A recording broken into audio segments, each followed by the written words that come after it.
Hello ladies and gentlemen, and welcome. My name is of course Dave Pumphouse, and I'd like to introduce you to something a little different. I've recently been lucky enough to accept an invitation to a game of Kriegspiel set up by a gentleman known as Hethwill from A.A.R Games. And it promises to be an absolutely amazing fun time. I mean, wow. I mean, firstly, let's just look at the map here. I mean, a lot of care and attention has been given to the map. Designed, of course, by Hethwill. Here's their logo. Check them out. The map is available on Tabletop Simulator, and I will be linking Hethwill's video and introduction to the game in down below as well. But I thought, with his permission, that I'd maybe do my own little vlog about what I think is going on and some comments. So yeah, we've got 17 players. 17. Absolutely amazing turnout. I think I understand from Hethwill it's a full board, and he has kind of commented in his video that it's sometimes maybe a little bit rare to get a full table, but we've got a bunch of people. We've been chatting over the last week. Coming together with strategies and stuff to play, but all's fair in love and war, as they say, and there are rules to this game. So where to start? So first of all, let's start with us. We are France, with, it should be added, some Italian allies in our divisions here. And who has the community trusted to be its army general? Well, it's not me, thank God, otherwise we would have led them into a bit of a pickle. But they have, unwittingly, and maybe to their detriment, but we'll see, we'll try and do our best. They have given us command of half of the French army. So we are Grenier. I've done a bit of reading up on him. He was made a marshal, and he had a bit of a hell of a career in the Napoleon in the Napoleonic era. And he was given the marshalship of Mantua, governorship of Mantua. So we are actually playing the Battle of Mincio River, which historically it's not very well known, but which is probably a good thing, because then we can develop tactics and stuff as we see fit. But yes, we are Grenier, or Grenier as I like to call him. He looks like a bit of a grumpy sod, but he was good tactician, and he was promoted accordingly with regards to that. And under us we have 4 other players, each commanding their divisions, their respective divisions, and then under them they have their respective brigades. Now we are facing the Austrians in this battle, and their division seemed a little bit more compact, and certainly their chain of command is probably a little bit easier to understand. They've got they've got their general, and they've got their 2 corps commanders, and then 3 division commanders respectively, and then orders filter down to brigade level. So we've got our leader, General Eugene here, Barcanese, is played by one gentleman. He seems to know what he's doing. He's quite humorous, he's quite funny, we're getting along well, and he's got his own personal corps, and he's got one gentleman underneath him at division command. So he only really needs to worry about what this guy is doing, but jointly he has to tell through emails, which are given to the umpire to forward on, you know, GDPR and all that lot. So he's going to tell us what our kind of broad objectives are, and then we have to filter our orders and translate that to our division commanders and tell them with a little bit more detail what we expect to do of them. Now, the situation at present, and this is where it gets a little bit tricky, because I have to make a choice. I have to make a choice in this first video to be less detailed or more detailed, but I think all's fair in love and war, and I'm sure that, you know, if there's any Austrians listening out, they probably won't cheat. But even if they do, I think the quality of this video depends on me telling you the situation at present. So we are here at turn 1, and Grenier's corps hasn't turned up to the battlefield this morning quite just yet. They're expected a little bit later, but we you know, we do have a few orders that have made it to us, as brief as they are, and I have instructed my divisions to do as follows. So Grenier's corps is marching up this road here.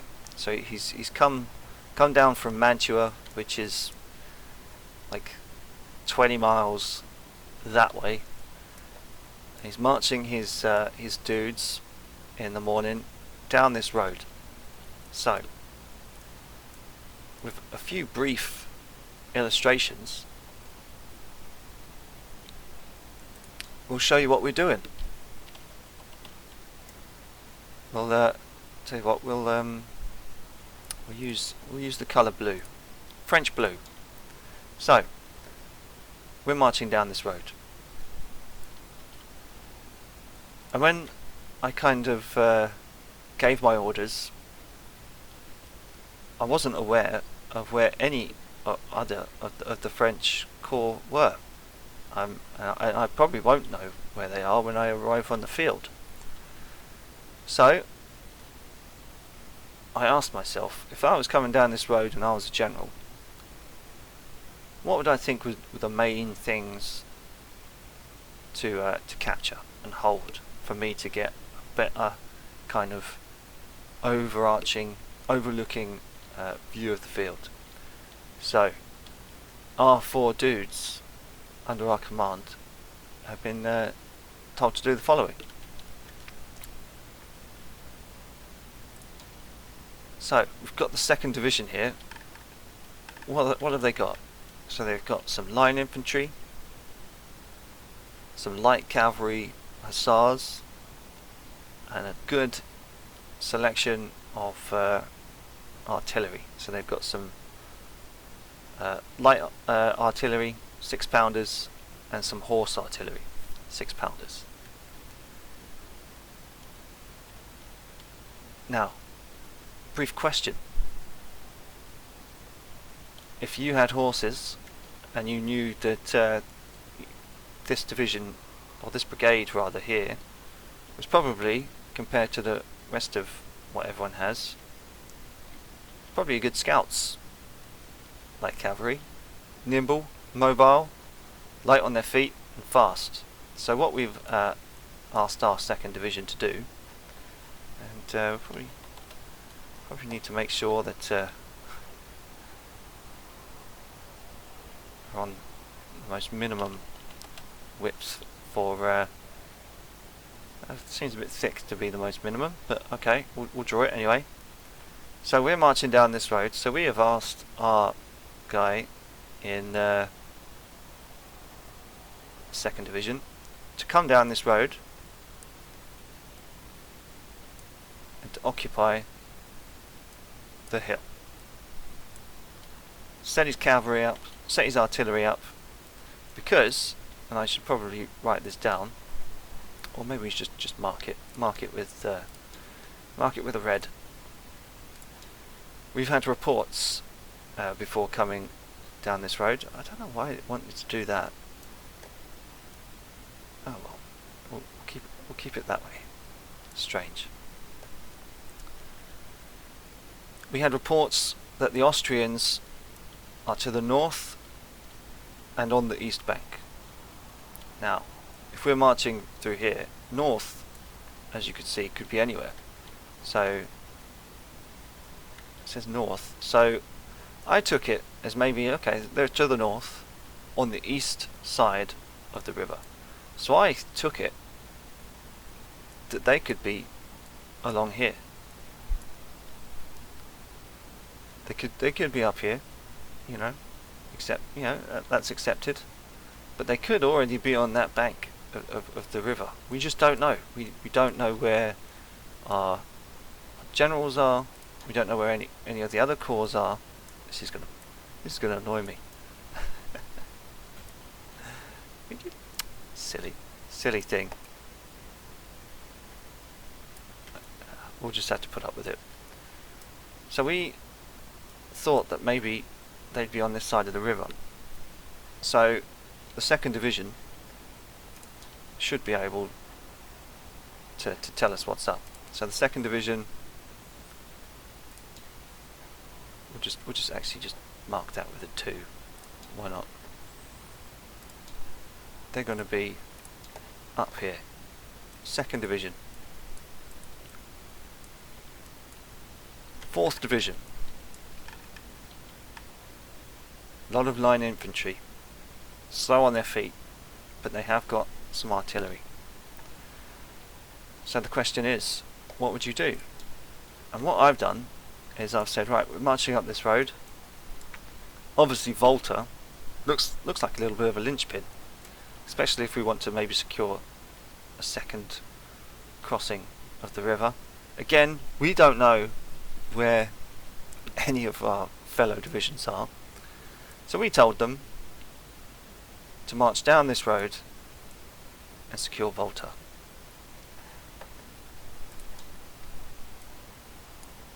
So we've got that.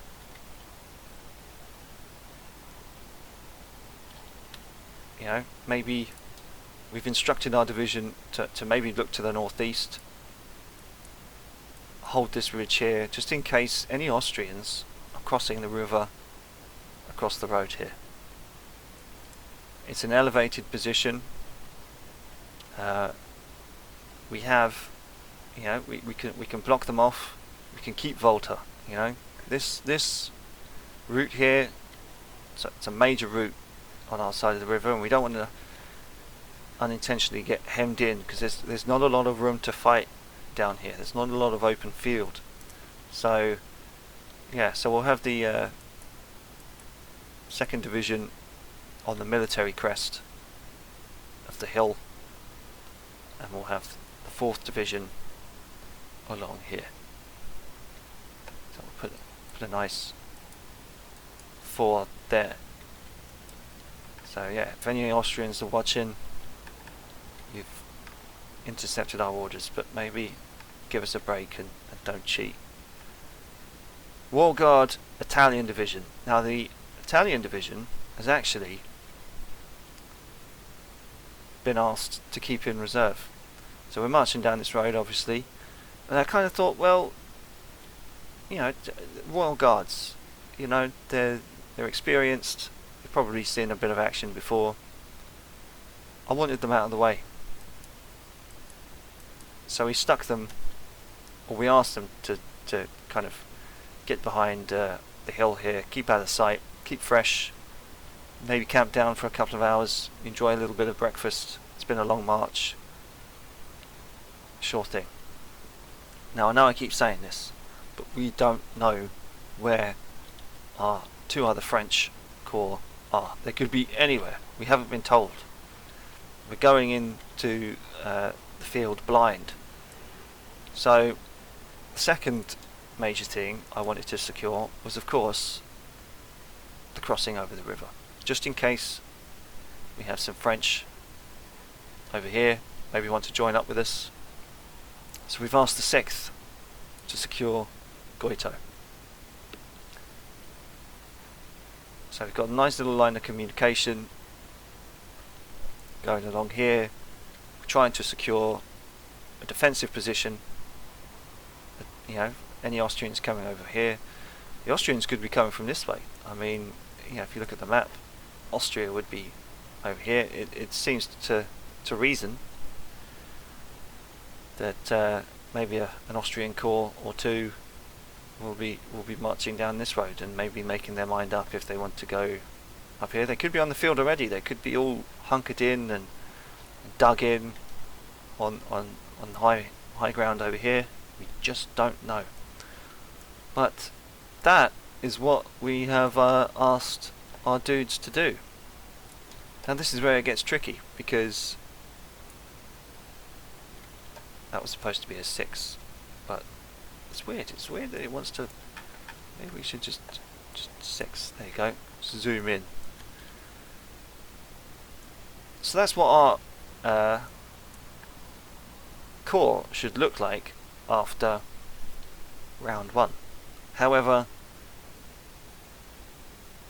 stuff does get lost in communication sometimes, especially if my poor 4 guys are talking to me, and maybe they've misunderstood my email given to the umpire and forwarded to them. So maybe I will expect my divisions to be in these places, but next time it could be different. You know, there is a worry that I have asked the 2nd Division to maybe occupy the wrong hill. Maybe they think Pump House wants us to go over here. Maybe they might start marching this way. I was a little bit more precise in that, but we'll see. And this morning when I woke up, I actually did see a message on the message board from our guy at the 6th Division claiming that he hadn't received his orders. So that was a little bit worrying. He could actually arrive on the map and just sit here, but that's not so much of a problem because he's going to be close to the town anyway. Or maybe he got lost. Maybe he got lost on the way. We just don't know. But it promises to be a really excellent game. We're going to, you know, take into account the timings of this game. Orders are issued once a week to the umpire, and then he uploads the map and what we can see and the information, and stuff is swapped backwards and forwards, and yeah, so it promises to be a good game. It really does, and I am immensely looking forward to how I come across as a corps commander. Maybe we can win the battle for France and for Italy, or maybe we'll get crushed, and communication will just be too much between, yeah, so our bunch of guys. But no, I am looking forward to it, and I hope anyone watching that, you know, they'll also enjoy it. You know, the battle reports coming through. But like I said, I will link Hethwill's video into the description, and go check his stuff out. It's brilliant. If you like wargaming and tabletop stuff, he's really doing well at it. He's amazing. So yeah, thank you very much, ladies and gentlemen, and we'll see you on the next one. Take it easy.